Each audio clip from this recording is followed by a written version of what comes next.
Today I wanted to talk about kind of the first things about the Reformation, the Renaissance. Oftentimes, when historians, church historians specifically, deal with this issue, they tend to think of it as ideas changing in the late Middle Ages, roughly 13th to 15th century, more or less. And then kind of ignoring the big global things that are changing. And I want to make sure to specifically talk about what I think is really forming events that happened in around the time Luther is doing his own Protestant Reformation, specifically on the issues over church indulgence, and behind all that is the idea of authority, Word of God versus Word of God and church authority and church tradition. So moving away from that, I wanted to refocus and take our attention to the Atlantic and the year 1492. This is an important event. Everybody probably remembers learning in school 1492 when Columbus sailed the ocean blue. And that's a really key event because there's different things that happen there. And I wanted to highlight a few books that I think are seminal to present this. And I think by the end of this talk, we'll understand why Luther and the other Protestants were able to actually achieve the goals that they did, that people like John Huss, Savonarola, and others really failed to get steam behind their actual reforms, right? Because we kind of start the Reformation with Luther. And my next talk, we'll look at the idea of Reformation, singular, as actually kind of wrong-headed as well. That really what's happening at that time period is more Reformations, plural, because there is Luther's, Calvin, Zwingli's, the Anabaptist, Protestant, England, and even Catholic Reformation as well. So here are the few things I wanted to highlight. First thing is this book is very important. It is written by Walter Mignolo, and it's called The Darker Side of the Renaissance. Now, what does he exactly mean by this? What Mignolo is trying to state is that behind the ideas of the Renaissance lay the foundation for the conquest of the Americas and the brutality that falls there by the Portuguese and the Spanish.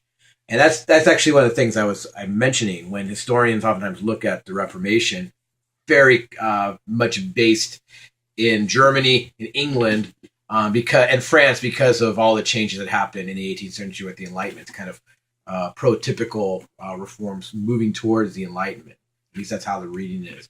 Whereas in fact, Spain and Portugal are significant during the time of the Reformation in the 16th century, because of the age exploration that happens there. And Mignolo points that out, that behind the exploration and then the conquest of the Americas and, in fact, the Indies, India, and eventually the colonization of India and China within subsequent years, centuries, that there's an ideology here, an ideology of science based in Europe, an ideology of language that has based in within the Castilian language developing there in Spain, and things like that. So that's what you mean by darker side of the Renaissance. And it was not just this thing of breaking away from religious intolerance of the quote-unquote Middle Ages and ignorance, but it's actually also a certain sense of a framework of conquering.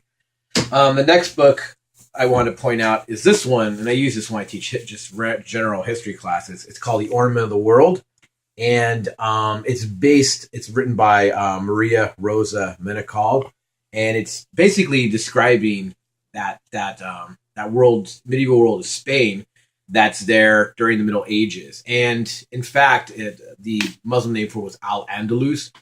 And in fact, there's a time where Jews and Muslims and Christians managed to have some form of toleration. Of course, it wasn't perfect, it wasn't any kind of utopia, but great learning happened there. In fact, the development of Greek and Roman learning and the translation project that the Muslims and Jews were doing, this is a place where it eventually flowed into Europe. And so the great discovery of Aristotle and the use of Aristotle by Thomas Aquinas and the great scholastics of the Middle Ages, they have the Muslims and Jews this thing. Well, what's important about this book is it sets up kind of Mignolo's book and the fact that when Ferdinand and Isabella, they're those monarchs that sent Columbus, if you recall from previous history class you've probably taken, when they took power and they joined their kingdoms in 1492 and then following years, they number one kicked out the Jews and Muslims, and number two started the Inquisition on any Muslims or Jews that quote unquote converted. There was this suspicion that the Jews and Muslims never really converted, and so the Inquisition was just one form of trying to root out any Christian pretenders. So there's a great type of anti-Semitism, Islamophobia that happens, and this book is just important to kind of show it wasn't always that way. And in fact, backing up Mignolo with the idea of Renaissance works coming in, it actually led to intolerance because again, Renaissance is oftentimes pictured as this time of great toleration and learning and getting away from medieval ignorance. In one sense, that's true, but as we were seeing on a global scale, a global stage, it's actually forming a lot of what's going to happen in the modern world. Another book you might want to look at, and I'm just going to note it here, is this book On Al-Andalus by Gil Andahar. I'll be bringing up his name later as well, but he also is this is a good companion book. And finally, moving towards the Americas itself, is Enrique Dussels' A History of the Christian, of the Church in Latin America. Now, I use Dussel a lot. He's one of my favorite authors. Number of works I would recommend, both on the theology side, Latin American theology liberation or liberation theology.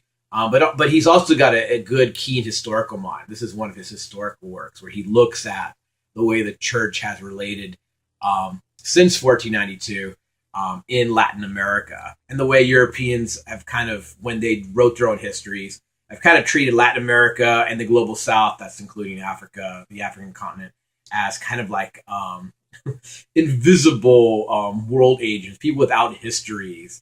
And so it's up to Dussel is kind of one of the first to really say Latin Americans need to start writing their own history, much like the kind of stuff that happens in the 1960s and afterwards, where you start seeing more literature written by Africans about African history. Same thing with Latin Americans about Latin America history.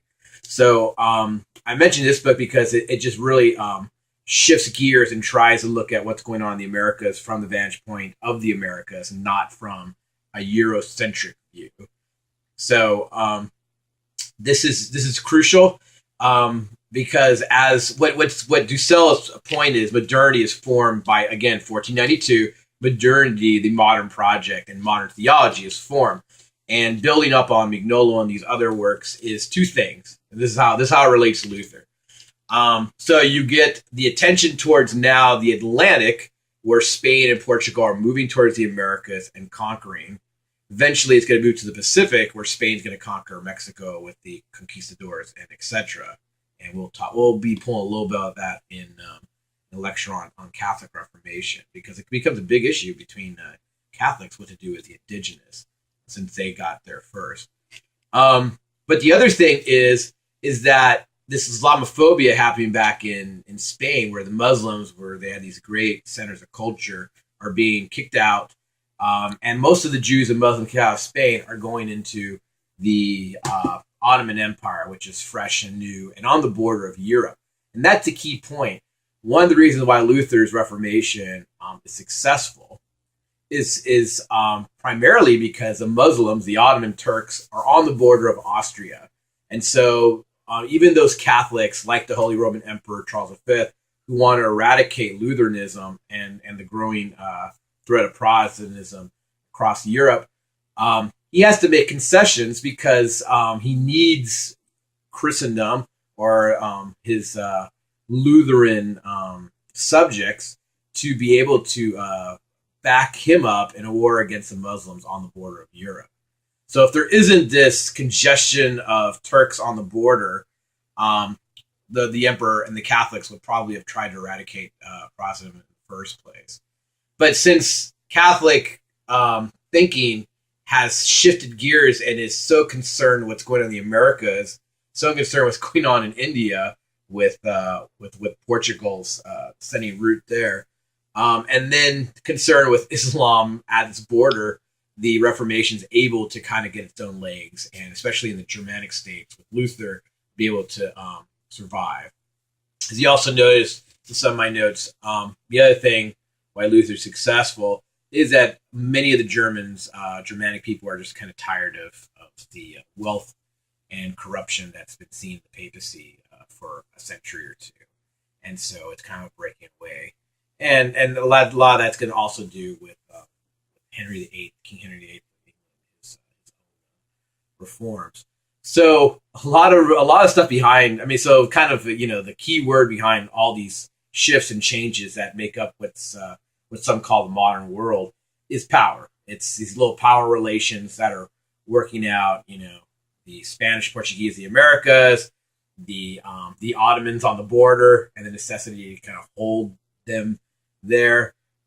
These power plays allow the challenges, from the Renaissance of the new learning, allows Luther, Calvin, and others to really push against the authority of the church and institute theological